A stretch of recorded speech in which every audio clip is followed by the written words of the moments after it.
1st, 2010, Notch published a post on his blog, The World of Notch. This post announced the idea of infinite maps into Minecraft. As one of the advantages of these infinite maps, NPC villages and monster towns were listed. And thus, the long history of Minecraft villages started.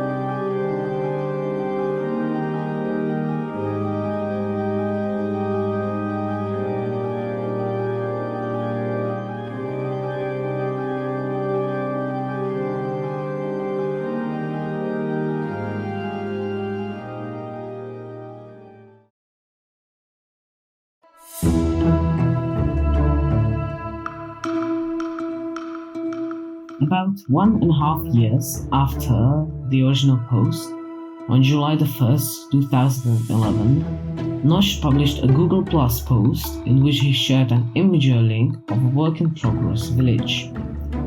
This village had cobblestone and mossy cobblestone houses with windows, doors, and wooden roofs.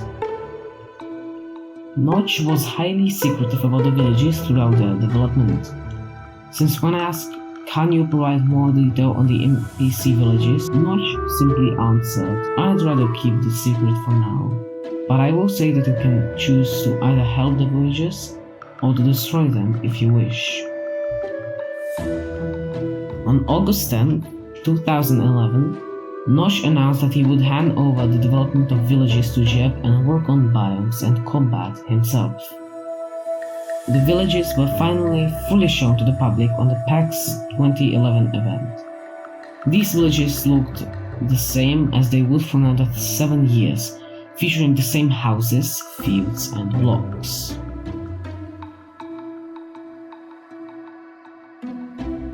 In the beta 1.8 pre-release, villages were finally officially added to Minecraft, but without inhabitants yet. They were intended to be populated with pigmen, according to a tweet by Notch. That's pretty much it. Why the hell did I even make this chapter?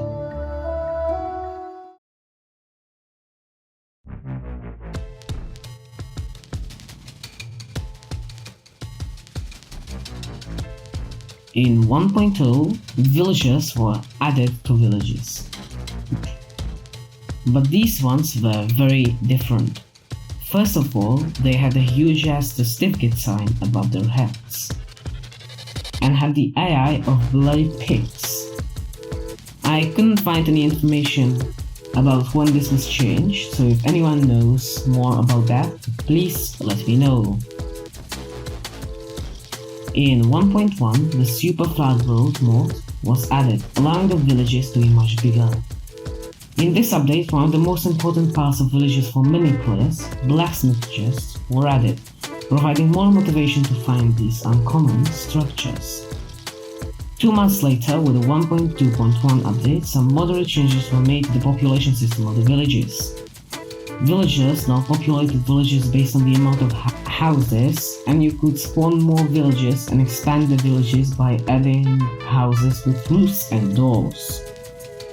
New mobs, iron golems, would spawn in large villages to protect them from zombie sieges, a new mechanic which had a 10% chance of spawning each night if the player is in the village. This includes some moderately confusing calculations and checks, and I recommend you check out the Minecraft wiki page to read about it yourself. 1.3.1 was an update which added very minor changes to villages themselves, but villagers went through major changes in this update. Trading was introduced, which made the villagers actually useful. This was a groundbreaking change and is now a signature mechanic of the villagers. 1.4.2 brought another major change to the villages and the villages. The popularity system, which can now be increased by trading and decreased by harming the villagers. Know that more actions will also be included in later updates. We'll talk about that in the chapter about 1.14. The gossiping system was also added, which functions very similarly. Basically, villagers store memories of players killing, attacking, curing, or trading with villagers. They can later spread that info to other villagers when they talk to them. The gossips may affect prices of items. The calculation is again quite difficult and deserves its very own video. Let me know if there's something you would be interested in. In the update that changed the world, the Savannah biome was introduced, and villages would spawn in it. Later, in 1.10, the biome would get its very own village type made of acacia wood. A surprise for me was the amount of technical changes to the villages in the 1.10 update. For example, villagers may spawn in the specific biome but they can spread to other biomes if necessary. Or upgraded savanna villages with acacia wood instead of oak wood. Abandoned villages were also introduced in this update. These villages had a 2% chance of spawning in place of a normal village.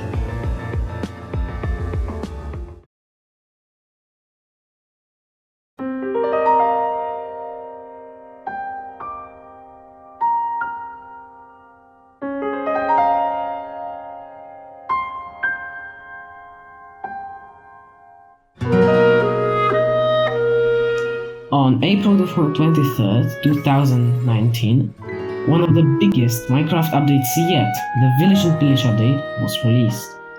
This update was enormous. The first thing it added were raids, a new mechanic in which a group of villagers attacks a village if a player enters the said village with a bad omen effect, which can be gained from killing an villager captain.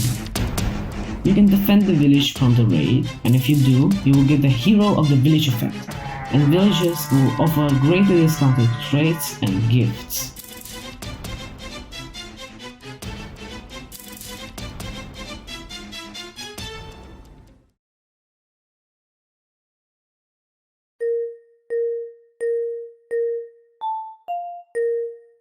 Next, look of the villages was greatly updated.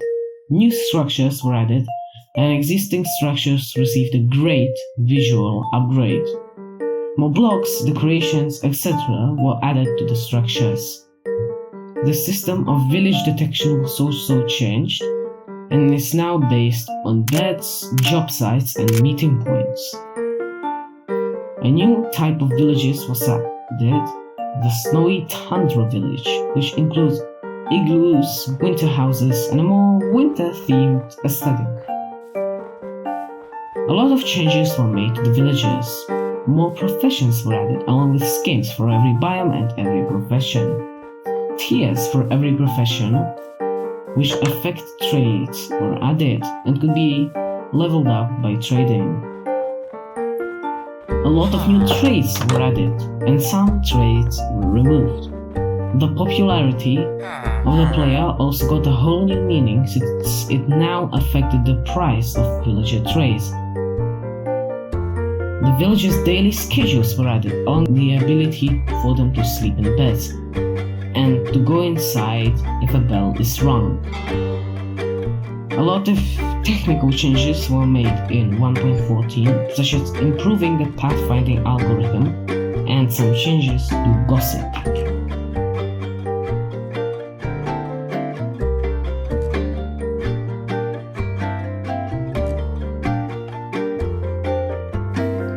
As an enormous update was released not long ago, villagers didn't receive many content updates after 1.14.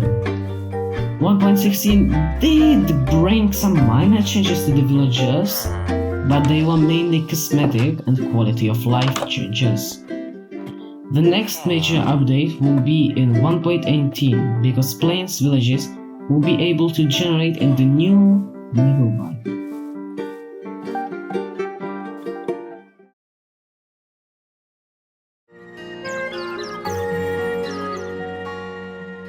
This was pretty much it.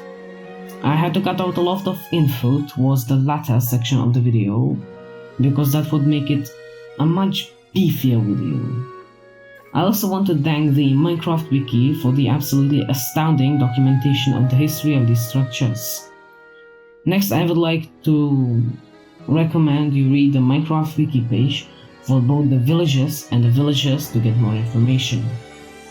I hope you enjoyed the video, and I hope that you will enjoy this series. Leave a like and subscribe if you enjoy, and see you next time.